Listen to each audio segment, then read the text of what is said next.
다음 주일은 아시는 대로 추수감사 주일입니다. 한 해 동안 주님께서 베풀어 주신 그 은혜를 우리가 생각하면서 감사드리는 참 복된 날이죠. 여러분, 주보 사이에 감사헌금 봉투를 이렇게 드렸습니다마는 액수가 많고 적음을 떠나서 우리가 감사하는 마음을 담아서 드리면 되겠습니다. 그리고 하나 부탁드리는 것은 그 감사헌금 봉투에 여러분들 그 감사 내용을 좀 적어주셨으면 참 좋겠습니다. 거기다가 적기에 좀 부족할 정도로 감사가 많으시면 예쁜 편지지 같은데 또는 카드나 메모지에 감사 내용을 쭉 한번 적으셔서 넣어주신다면 얼마나 하나님께서 기뻐하실까 하는 생각을 해보게 됩니다. 여러분, 우리도 자녀들이나 또 누구에게 일단 선물이나 이런 걸 받지 않습니까? 받을 때 보면 선물 내용도 물론 중요합니다만은 선물보다 더 소중한 것은 감사의 내용이 담긴 그 감사 편지 같은 거겠죠. 참 감동적이지 않습니까? 물질은 또 선물은 초라해도 그 편지 내용이 아주 구구절절히 써 있으면 얼마나 고맙겠습니까? 우리 자녀들이 어버이날에 뭐 선물 살 돈이 있겠습니까? 그러나 조그만 선물을 이렇게 하면서 거기다가 편지를 이렇게 썼다고 합시다. 엄마 아빠, 저희가 용돈이 부족해서 선물은 많이 못 샀지만 엄마 아빠, 나의 엄마 아빠인 것이 너무나 고마워요. 뭐 이렇게 짠하지 않아요 벌써? 그러면 선물 내용보다도 그 편지가 너무 큰 것이죠. 여러분, 감사주일이라고 해서 우리가 뭐 어마어마하게 하나님 앞에 뭐 헌금과 헌물을 드리는 것보다도 사실 우리의 그 진심 어린 감사, 하나님 지난 한 해 동안도 우리의 가정과 생명을 지켜주신 은혜 감사합니다, 다 하나님의 은혜입니다 하면서 그 감사 내용을 잘 일주일 동안 생각하시면서 한자 한자 적을 수 있다면 우리 최고의 감사 헌금이 또 감사 예물이 될 줄로 믿습니다. 여러분, 꼭 적어주시기를 바랍니다. 오늘은 그래서 추수감사주의를 한 주 앞두고 다니엘을 통해서 다니엘이 했던 감사가 어떤 감사인가 한번 우리가 생각하면서 우리 한 주간 동안 우리도 다니엘처럼 감사하리라 하고 결심하신다면 다니엘이 받았던 그 축복도 우리에게 주실 줄로 믿습니다. 여러분, 다니엘의 감사 세 가지. 첫 번째는 다니엘의 감사는 감사할 수 없는 중에 감사입니다. 여러분, 감사할 수 있는 상황 가운데서 감사는 누구나 할 수 있는 것이죠. 그러나 또 누구나 하지도 않습니다. 충분히 감사를 해야 되는 그런 상황임에도 불구하고 감사하지 않는 사람도 많습니다. 그런데 감사할 수 없는 상황 가운데서 감사한다고 하는 것은 뭐 기적에 가깝습니다. 여러분, 놀라운 일이죠. 다니엘은 최악의 상황 가운데서도 감사할 수 있는 기적의 감사자입니다. 여러분, 다니엘은 어린 시절에 나라가 망하고 바벨론의 포로로 끌려간 포로입니다. 어린 시절에 얼마나 많은 눈물을 흘렸겠습니까? 남의 나라의 노예로 끌려가서 그 박해를 받아가면서 교육을 받아가면서 그렇게 모진 또 매질도 당했을 겁니다. 그랬을 때 얼마나 나라가 고향이 그립고 부모님이 그립고 또 얼마나 돌아가고 싶었겠습니까? 그런데 포로의 신분으로 돌아갈 수가 없었습니다. 그런 가운데 신앙의 절개를 굳게 지키고 죽으면 죽으리라 이렇게 신앙생활을 하는 가운데 하나님이 은혜를 베풀어 주셔서 지혜도 주시고 사람도 붙여주셔서 지금 어느 시점까지 올랐습니까? 나라에 가장 고관인 총리들이 있는데 총리가 3명이 있었습니다. 그 3명의 총리 가운데 한 사람이 되었다는 거죠. 얼마나 놀라운 축복을 받았습니까? 그래서 이제는 정말 하나님의 은혜 감사합니다, 이제 살만합니다 하는데 이 큰 위기가 닥치게 되겠죠. 여러분, 포로 주제에 이 총리까지 오르는 것을 바라보면서 이 바벨론의 사람들이 좋아할 리가 없죠. 그래서 바벨론의 이 2명의 총리와 나머지 고관들이 호시탐탐 이 사람을 엿보고 있었습니다. 그런데 그들이 더 속상하게도 이 다리오 왕이 이 다니엘을 이 3명의 총리 중에서 으뜸되는 총리로 또 삼으려고 하는 거예요. 자기 다음에 2인자로 삼으려고 하는 겁니다. 그래서 본격적인 이제 뒷조사에 들어갑니다. 뒷조사에 들어가서 다 조사한 결과가 오늘 다니엘서 6장 4절입니다. 이에 총리들과 고관들이 국사에 대하여 다니엘을 고발할 근거를 찾고자 하였으나 아무 근거, 아무 허물도 찾지 못하였으니 이는 그가 충성되어 아무 그릇됨도 없고 아무 허물도 없음이었더라 그랬습니다. 오늘 이 보고서에 의하면 두 가지입니다. 하나는 그의 행정 능력, 총리로서의 자질이 있는가, 실력이 있는가 하는 것을 평가했고요. 두 번째는 그의 개인의 사생활을 본 것이죠. 이 두 가지를 하면은 누구나 하나쯤 걸리지 않겠습니까? 이 오랫동안 총리직을 했으니 얼마나 많은 물질의 유혹이 있었겠고요. 또 얼마나 개인 삶에 사사로운 허물들이 있겠습니까? 저는 그래서 때로는 제가 장관 후보 아닌 것이 얼마나 감사한지 모르겠습니다. 장관 후보가 되면 다 털릴 거 아니겠습니까? 저도 깜짝 놀라, 내가 이런 일도 했었구나. 저도 기억하지 못하는 일들까지 탈탈 털립니다. 사람은 털어서 먼지 안 넣을 사람이 어디 있습니까? 여러분, 전혀 남의 얘기라고 좋아하지 마시고요. 누구든지 털릴 수가 있습니다. 그런데 다니엘은 이 총리직의 직무를 얼마나 잘했는지 충성되게 일을 한 사람이다. 누구도 다니엘과 같은 총리가 없다는 겁니다. 총리로서 실력이 있어서 여기까지 올라왔다는 것을 인정할 수밖에 없었고요. 또 삶에 허물이 없었다. 어떻게 찾아볼래도 허물이 없는 거예요. 오히려 주변 모든 사람들이 다니엘을 고발할 사람들이 하나도 없는 것을 발견하게 되고 깜짝 놀란 것이죠. 그런 다니엘이 지금 한 가지 그들의 눈에 딱 띈 특별한 행동이 있었는데, 그것은 하루에 3번씩 자기 집에 올라가서 예루살렘을 향해서 열린 창 쪽을 바라보면서 하루 3번씩 기도하는 것입니다. 여러분, 신앙적인 것이죠. 이 기도하는 것이 흠이라면 흠이었죠. 그러나 이 왕에게 저가 하루 3번씩 자기 신에게 기도합니다, 이것이 그를 끌어내릴 근거는 되지 못합니다. 죄가 아니기 때문에요. 그래서 왕에게 이렇게 얘기합니다. 왕이시여, 왕이 천하만국의 가장 위대한 왕이십니다. 그래서 그것을 증명하고자 이 백성들은, 왕의 신하들 모든 백성들은 30일 동안만큼은 누구 어떤 신에게도 절하지 말고 또 기도도 하지 말고 구하지도 말게 하소서. 오직 왕에게만 구하게 하소서. 왕이 어떤 신보다 높으신 분입니다. 막 이렇게 칭찬하니까 왕이 홀딱 넘어가서 도장을 찍고 말았습니다. 30일 동안만. 다니엘은 최악의 위기를 만난 것이죠.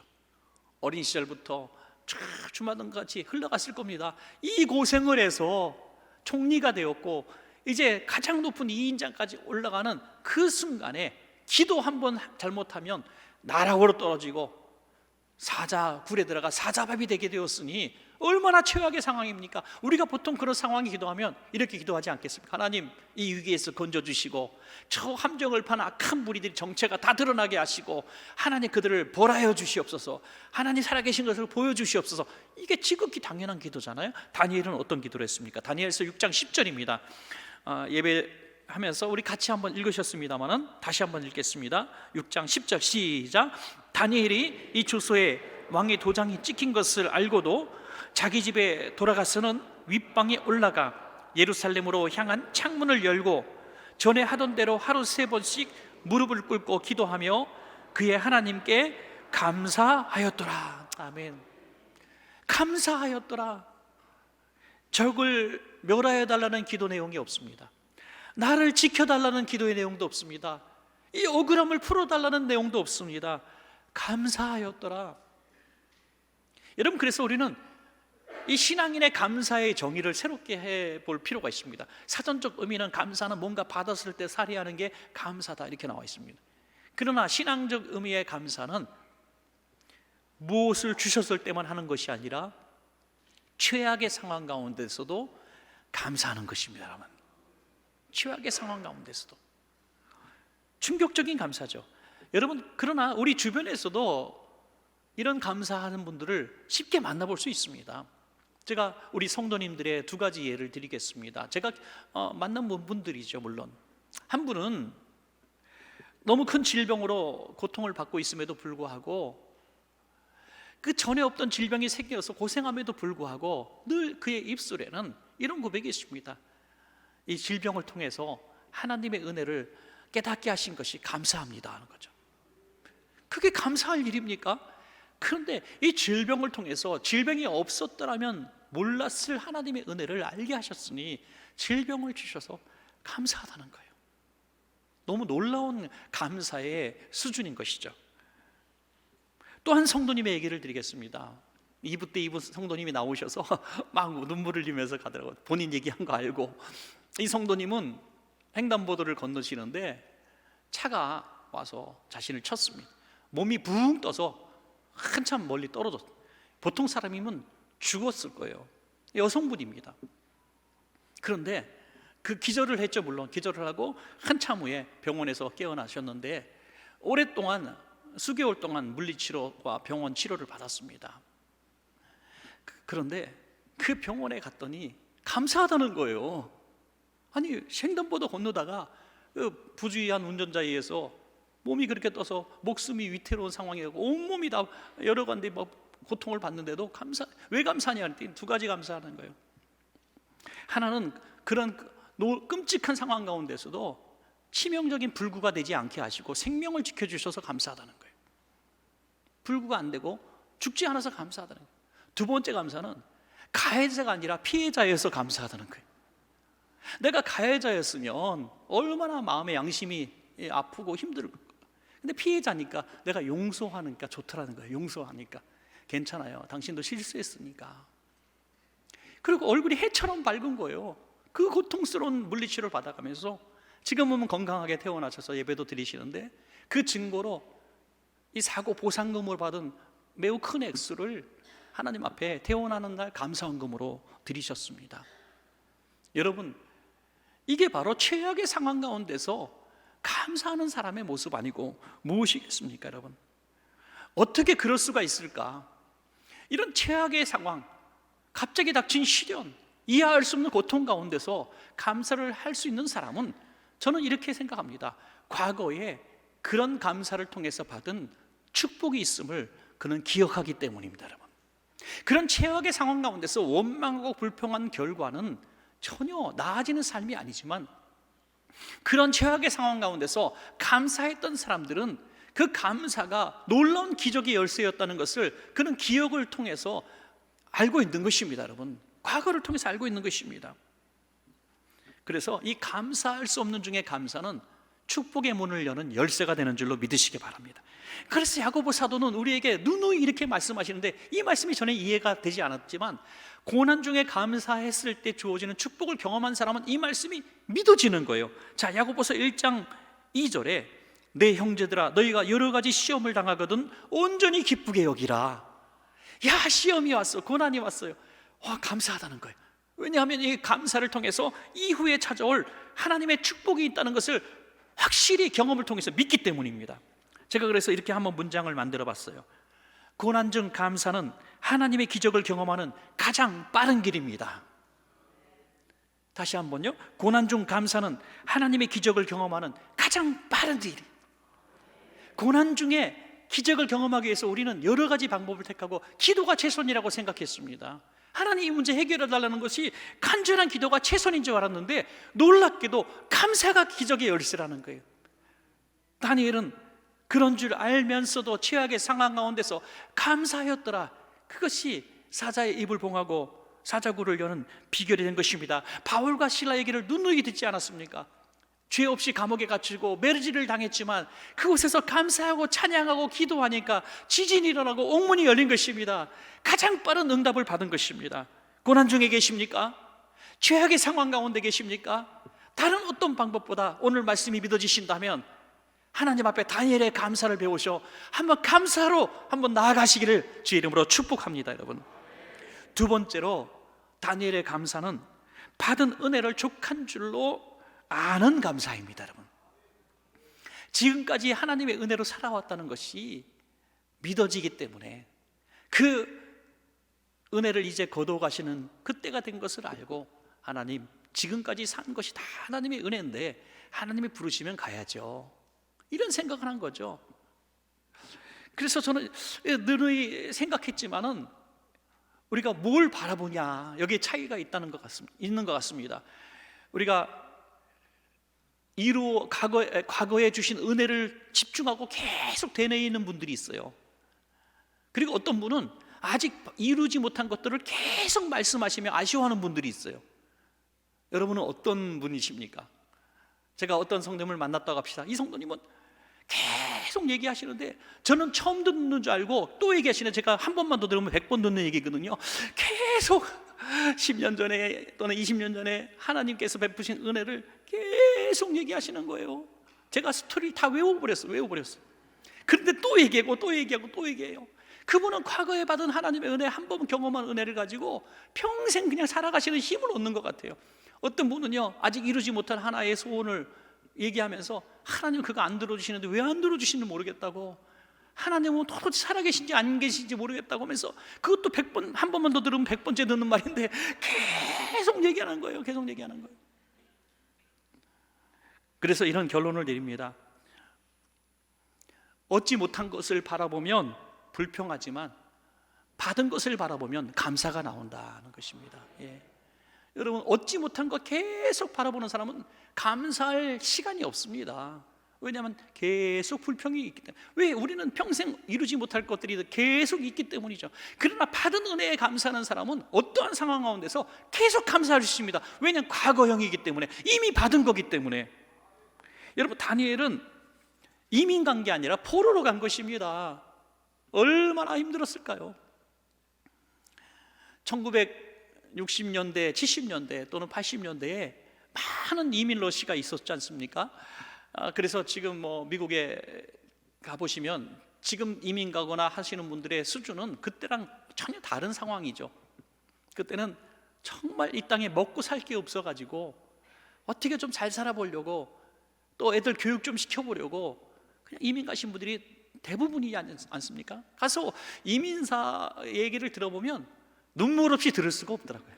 미국 산다고 잘 사는 것 같지만 참 제가 미국 집회 갈 때마다 야, 정말 미국에서 산다고 부러워할 것 아니구나. 이 가슴에요, 다 한이 있어. 한이 아픔이 있고요, 서러움이 있고요. 옛날 얘기를 하는데요, 30년 전, 50년 전 얘기를 지금 하면서 계속 우세요. 어떤 집회 중에 조금 그 아픔을 건드렸더니 어떤 권사님 한 분은요, 할머니가 바닥에 내려앉아서 땅을 치고 예배가 중단이 됐어요. 하도 우셔가지고. 얼마나 서럽겠습니까? 말이 통해요. 일자리가 있어요. 거기다 인종차별 받죠. 신분 문제 걸리죠. 돈 못 벌면은 집 내놓고 길거리 내앉게 생겼죠. 애들은 좀 컸다고 학교 갔다고 대화 안 된다고 엄마랑 얘기도 안 하죠. 그렇게 30년 40년을 정말 서럽게 고통받으며 두근두근거리며 살았으니 이게 폭발을 하는 거예요. 고향에 대한 그리움은 또 얼마나 컸겠습니까? 울려고 왔던가, 얼마나 울었겠습니까? 여러분, 다니엘의 상황을 보면 지금 감사가 나올 수 없는 거예요. 땅을 치고 통곡하며, 이 성인 아이라 그러죠. 그 과거의 이야기, 어린아이로 돌아가서 지금 노년이지만 계속 통곡하며 울지 않겠습니까? 이제 살만하게 되었는데, 내가 여기까지 어떻게 왔는데 사자밥이 되게 되었다니. 한평생에 쌓은 탑이 한순간에 무너지는 그 순간에 그는 감사하였더라. 그 이유는 뭡니까? 그는 죽는 부정적인 측면을 바라본 게 아니라 지금까지 베풀어 주신 하나님의 은혜를 바라봤다는 거죠. 하나님 감사합니다. 아무 백도 없고 힘도 없고 나라는 망하고 포로로 끌려온 어린 소년인 저를 하나님 이쁘게 보셔서 지혜도 주시고 친구도 붙여주시고 사람도 붙여주시고 일할 때마다 하나님께서 리더십도 주시고 총명도 주셔서 잘 지금까지 허물 없이 살아오게 하시고 날마다 하나님 예배하게 하시고 지금까지 살게 하셨으니 이제 불러가 주셔도 하나님 감사합니다. 아마도 기도실에 올라가서 다니엘은 이런 찬양을 했을 것 같아요. 이 찬양을 안다면 말이죠. 지금까지 지내온 것 주의 크신 은혜라. 이 찬양을 불렀을 것 같아요. 그는 지금 사자밥이 되는 미래를 바라본 것이 아니라 지금까지 함께 하신 하나님을 바라봤다는 거예요. 사랑하는 여러분, 오늘 추수감사주일을 한 주 앞두고 지금까지 베풀어 주신 하나님의 은혜를 한번 잘 생각해 보시기 바랍니다. 그러면 우리는 감사가 나올 수밖에 없는 것이죠. 우리가 오늘 추운 날에 오늘 예배당 나오신 여러분들 제가 정말 고맙고 감사하고 이렇게 정말 격려를 하지만요, 사실 이렇게 나올 수 있게 하신 분이 하나님의 은혜인 것을 알아야 합니다, 여러분. 요즘에도 또 어저께도 우리 요양원에 계신 어르신과 통화를 하면서 그분의 눈물 호소를 듣습니다. 목사님 빨리 가서 교회 가서 예배드리고 싶어요. 교회 가서 예배드리고 싶어요. 교회 와서 예배할 수 없는 요양원에 계신 그 모습이 너무너무 안타까워요. 여러분, 이렇게 네 발로 건강하게 걸어와서 예배 드릴 수 있는 것이 은혜인 것을 믿으시기 바랍니다. 그렇다면 얼마나 많은 은혜를 우리가 감사해야 될까요? 얼마나 많은 은혜를. 여러분, 그래서 감사는 참 이 습관이 아니면 할 수 없다. 하루 3번씩 매일같이 감사 기도했던 다니엘이었기 때문에 어느 날 다가온 이런 끔찍한 도전과 사자굴이 눈앞에 있었지만 그는 여전히 하던 대로 감사가 툭툭 튀어나온 거예요. 습관이에요, 습관. 운전할 때 보면 습관 다 나오더라고요. 바로 개나리 10장생 막 나오는 분이 있고요, 어떤 분은 주여 그러더라고요. 주여. 깜짝 놀랐는데 주여. 예. 여러분, 우리가 항상 하던 대로 말이 나오게 돼 있고요, 생각하던 게 말이. 다니엘은 사자밥이 되기 직전에 감사가 나온 것은 그가 평소에 끊임없이 감사했기 때문인 줄로 믿습니다, 여러분. 그래서 감사 일기 쓰는 게 중요하고 매일 감사가 중요한 거예요. 조그만 노트라도 하나 준비하셔가지고 매일 감사 내용 한번 적어보시고. 오늘 감사할 일이 하나도 없죠, 당연히. 그런데 감사할 일을 3개를 적어야 된다니까 억지로 적는 거예요. 숨쉬게 하심을 감사합니다. 밥 3끼 다 먹게 하심을 감사합니다. 다치지 않게 하심을. 이렇게 감사하다 보면요, 나중에는 어떤 생각이 들냐면 진짜 그게 감사하다는 것이 나중에 깨달아지는 것입니다, 여러분. 그래서 감사는 은혜를 깨닫는 사람만이 할 수 있는 것입니다. 누가복음 17장에 보면 10명의 나병 환자가 나오죠. 주님 앞에 왔습니다. 그들은 믿음이 있었어요. 예수님이 고쳐주실 줄로 믿었습니다. 대단한 믿음이죠. 그래서 부르짖었습니다. 우리를 구원하소서. 예수님이 그들에게 이렇게 얘기하십니다. 너희 제사장에게 가서 몸을 보여라. 제사장이 너희들의 몸을 보면 너희들이 나은 것을 증명해 줄 거야. 보냅니다. 믿음으로 낫지 않았지만 아멘하고 갔습니다. 얼마나 순종하는 믿음이 있었습니까? 나아만 장군보다 낫지 않습니까? 그런데 10명이 다 낫는데 한 사람만 와서 주님 앞에 감사합니다. 물질로 감사한 게 아니라 주님 감사합니다라고 감사를 했다는 거. 그냥 말로. 뭘 드릴 게 있었겠어요? 아무것도 없이 그 서러움 많은 인생인데 말이죠, 그냥 감사합니다 엎드렸어요. 그런데 주님이 하신 말씀을 볼까요? 누가복음 17장 17절에서 19절입니다 예수께서 대답하여 이르시되 10사람이 다 깨끗함을 받지 아니하였느냐? 그 9은 어디 있느냐? 이 이방인 외에는 하나님께 영광을 돌리러 돌아온 자가 없느냐 하시고 그에게 이르시되 일어나 가라, 내 믿음이 너를 구원하였느니라 하시더라. 아멘. 여러분, 구원은요 우리가 믿음으로 받는다고 늘 배워왔습니다. 예수 그리스도를 믿는 믿음으로 구원받는다고요. 그런데 이 나머지 9명은 구원하는 믿음이 아니라는 거예요. 우리도 이런 착각을 할 수 있어요. 어떤 병이 있습니다. 하나님 살아계시면 저 낫게 해주세요라고 기도했는데 또 성도들도 막 기도해줘서 이 병이 낫어요. 정말 신기하게도 병이 낫어요. 그럼 구원받은 겁니까? 꼭 그렇다고 말할 수 없다는 거예요. 9명은 다 병이 나았습니다. 믿고 부르짖었고 기도했고 응답받았고 순종했고 낫습니다. 그러나 육신의 질병의 구원을 받은 것 뿐입니다. 영혼의 구원은 단 한 사람만 구원받았습니다. 내 믿음이 너를 구원하였느니라. 너만 구원받았느니라. 그래서 여러분, 구원 얻는 믿음의 최고의 증거는 감사인 줄로 믿습니다. 여러분, 감사. 내가 구원 얻는 믿음을 증명하기를 원합니다. 그 증명이 뭐냐? 믿습니다. 나 병도 나았거든요. 나는 응답도 받았거든요. 나 예배 잘 드리거든요. 이게 구원 얻는 믿음의 증거가 아니라는 거예요. 하나님이 살아계신 하나님인 것을 내가 믿습니다. 예수님이 날 위해서 죽으신 것을 믿습니다. 다 감사거든요. 감사.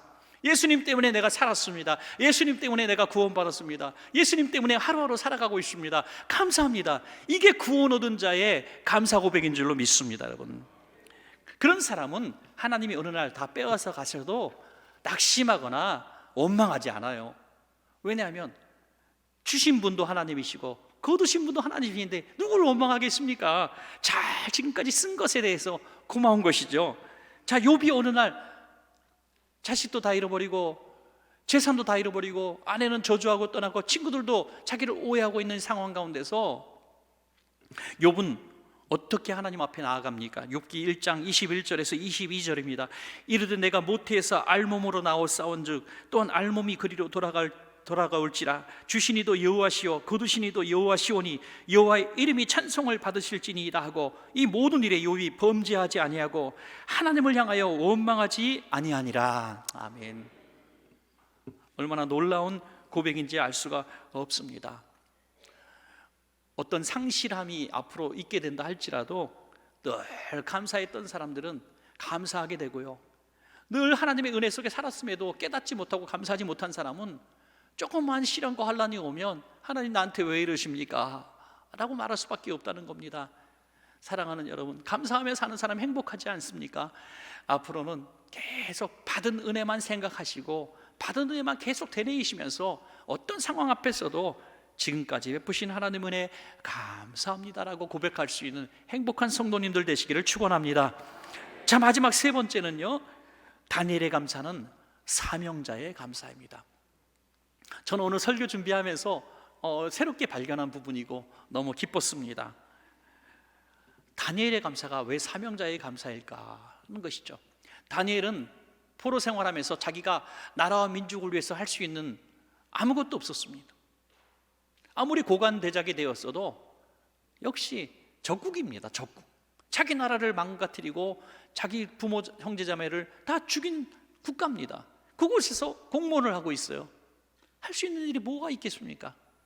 그가 할 수 있는 일은 나라를 위한 기도밖에 없었습니다. 그래서 그는 매일 3번에 걸쳐 그 바쁜 업무 중에 3번씩이나 자기 집에 들어가서 자기 예루살렘을 향해서 창문을 다 열어놓고 자기 나라를 바라보면서 고국을 그리워하면서 나라와 민족을 위하여 기도했던 것입니다. 여러분, 저희 교회 옥상에 여러분들 중보기도 센터에 올라오지 않으신 분들 한번 꼭 올라와 보시기 바랍니다. 이제 저쪽 엘리베이터 쪽에 3층 올라가셔서 한 층만 더 올라가시면 중보기도 센터가 있습니다. 거기에 보면 이제 육대주를 향해서 기도하는 각이 있고요, 그 다음에 북한산 쪽으로 창문 하나 조그만 거 달아놨습니다. 창문을 이렇게 열면요, 거기 의자로 딱 앉아서 북한산을 이렇게 보실 수 있는데요, 너무 아름답습니다. 아주 예쁘게 산만 딱 보입니다. 왜 그쪽에 창문을 달아놨게요? 북한을 위해서 기도하는 자리입니다. 여러분, 북한 동포들을 위해서 기도하는 자리입니다. 뭐 젊은 사람들은, 저처럼 젊은 사람들은 그런 뭐 감흥이 별로 없겠지만, 혹시 80대 이상 되신 분들, 또 90세 이런 되신 분들, 고향에 대한 아직도 어렴풋한 기억이 있는 분들이 계시다면 그곳에 앉으면 눈물부터 나올 거예요. 고향 땅, 과거에 38선이나 또 전망대 같은데, 철책선 같은데 가서 얼마나 고향 그리하며 우셨습니까? 다니엘이 그 마음 아니겠습니까? 고향을 향해서, 예루살렘 향해서 여린 창을 놓고 하나님 피 맺힌 기도를 드렸습니다. 다니엘은 이게 사명인 줄 알았고 사명으로 생각했다는 거예요. 그런데 이제 이게 마지막 기도가 된 것이죠. 하나님, 오늘까지군요. 내가 나라와 민족을 위해서 하루 3번씩 기도한 이 기도는 오늘로 끝이 나겠군요. 내일 저는 사자굴에 들어가 사자밥이 됩니다. 순교하게 됩니다. 그러면 원망 불평이 나와야 되는 거 아니겠어요? 그런데 다니엘이 이렇게 기도하는 거예요. 지금까지 내가 이 사명, 기도의 사명을 감당할 수 있도록 하나님 은혜 주셔서 감사합니다 하는 거죠. 그리고 그 사명의 감사를 다 드렸을 때 다니엘은 이런 생각을 했을 거예요. 내가 지금까지 이 사명 때문에 살아왔는데 하나님이 나를 이제 사명 다 했구나 하고 부르시는구나. 하며 기뻐했을 거예요. 여러분, 기뻐했을 거예요. 여러분, 이 사명을 완수한 사람과 사명을 받았음에도 불구하고 아직 이루지 못한 사람은요, 마지막 부르시는 순간에 확연히 차이가 나는 것입니다. 오늘 하나님이 우리 성도님들을 오늘 밤에 다 불러가신다고 합시다. 안 되는데 안 되는데 하여튼 불러간다고 하십시다. 그러면 이 사명에 관한 두 가지 의견이 나뉘어질 겁니다. 한 분은 하나님, 내가 대학교 다닐 때, 중고등학교 시절에, 또는 내가 처음 예수 믿었을 때 하나님 내게 이런 사명을 주셨는데 좀 먹고 살만할 때 한다고, 내가 직장생활 좀 한다고, 내가 은퇴한 다음에 한다고, 돈 좀 벌어놓고 한다고 미루었던 일이 있는데, 내가 하려고 그랬는데, 이제 하려고 그랬는데 하나님 불러가시면 안 돼요. 이런 분이 있을 거고, 하나님 내게 주신 사명, 그날부터 제가 최선을 다해서 사명 붙들었습니다. 저는 사명 붙여서 여한이 없습니다. 오늘 부르시니 사명 지금까지 잘 감당하시니 감사합니다. 내려놓고 주님 나라 가겠습니다. 이렇게 차이가 나지 않겠습니까? 다니엘은 누굽니까? 바로 지금까지 후회도 원도 없이 사명 감당해왔다는 겁니다. 여러분, 예수님께서 십자가에서 환히 웃는 모습으로 외치셨을 거예요. 다 이루었다. 다 이루었다. 환히 웃으셨을 거예요. 다 이루었다. 하나님, 이제 고통도 끝이군요. 사명 완수했습니다. 하나님이 보내신 사명 완수했습니다. 하나님 승리했습니다 하고 주님 앞에 그 감사 기도를 드리신 거 아니에요. 십자가에서 사형으로 죽으신 분이 어떻게 승리자가 됩니까? 사명을 완수했기 때문에 승리자인 것입니다. 여러분, 우리의 인생의 끝에 두 가지입니다. 사명 완수한 사람은 승리자고, 사명 완수 못한 사람은 패배자가 될 수밖에 없는 것입니다. 사람은 모두 같습니다. 사명을 짊어지고 이 땅에 태어났고, 사명을 감당하며 살다가 사명이 끝나면 부르시는 것입니다. 여러분, 그래서 우리는 나이가 많으셔도요, 지금 살아계신 분들은, 뭔가 조금이라도 할 수 있는 분들은 이런 생각을 하셔야 합니다. 내가 아직 사명이 남아있기 때문에 하나님이 살게 하셨구나. 분명히 여러분들 그 인식을 해야 돼요. 그 교통사고를 만났는데 다른 사람 막 죽고 다쳤는데 나는 살았어요. 그러면 이런 생각, 내가 아직 사명이 있기 때문에 하나님이 살려주셨구나. 아무리 나이가 많아도요, 아무리 힘이 없어도요, 하나님은 각자가 사명이 있기 때문에 안 불러가신 거예요. 아직 믿으십니까, 여러분? 나이가 많다고 내 나이가 뭐 그러지 마시고요. 내 나이가 어때서 그러시란 말이에요. 그죠? 나이가 많아도 중보기도의 사명이 있고요, 하실 일이 있단 말이에요. 아파도 하실 일이 있고요, 아무것도 없어도 하실 일이 있습니다. 왜? 생명은 하나님의 것인데 아직 이 땅에 살게 하시는 거 보니까 할 일이 있기 때문에 남겨주신 거예요, 여러분. 그런데 어느 날 하나님이 나를 불러가셔. 그러면 내가 사명 다 했구나 하고 감사하시기 바랍니다. 여러분, 감사한 것은 다니엘이 죽지 않았잖아요. 죽지 않고 자기는 죽으려고 들어갔는데 살려주셨습니다. 대적들을 다 죽이시고 계속해서 가장 높은 총리로 삼으셨어요. 지금 다니엘은 3대 왕을 걸쳤어요. 느부갓네살 왕, 벨사살 왕, 지금 현직 다리오 왕입니다. 다리오 왕까지의 직무를 감당하게 하셨어요. 여기가 끝인 줄 알았어요. 세 왕을 걸쳤으니 대단한 거 아닙니까? 그런데 그 이후에 벨사살, 고레스 왕까지 그는 또 사역을 할 사역에 남겨져 있었습니다. 고레스 왕 시대에 그가 해야 될 사명이 있기 때문에 살려주신 것입니다. 여러분, 그래서 우리는 사명 따라 살고 사명 따라 죽는 것입니다. 사랑하는 여러분, 그래서 우리는 이 사명 때문에 감사할 수 있는 우리 다니엘의 감사가 있기를 주의 이름으로 축복합니다. 말씀을 맺겠습니다. 우린 다니엘의 감사를 잠시 생각해 봤습니다. 우리가 범접할 수 없는 그런 감사가 아닙니다. 감사할 수 없는 중에 우리도 감사할 수 있습니다. 어떤 상황 가운데서도 과거를 바라보면 받은 은혜를 족한 줄로 여기면 감사할 수 있습니다. 우리가 사명자의 삶이라고 생각한다면 부르셔도 감사할 수 있습니다. 여러분 모두 이 다니엘의 감사가 우리 성도님들의 감사가 되셔서 한날 한날 주님과 동행하고 결국 승리하시기를 주의 이름으로 축복합니다.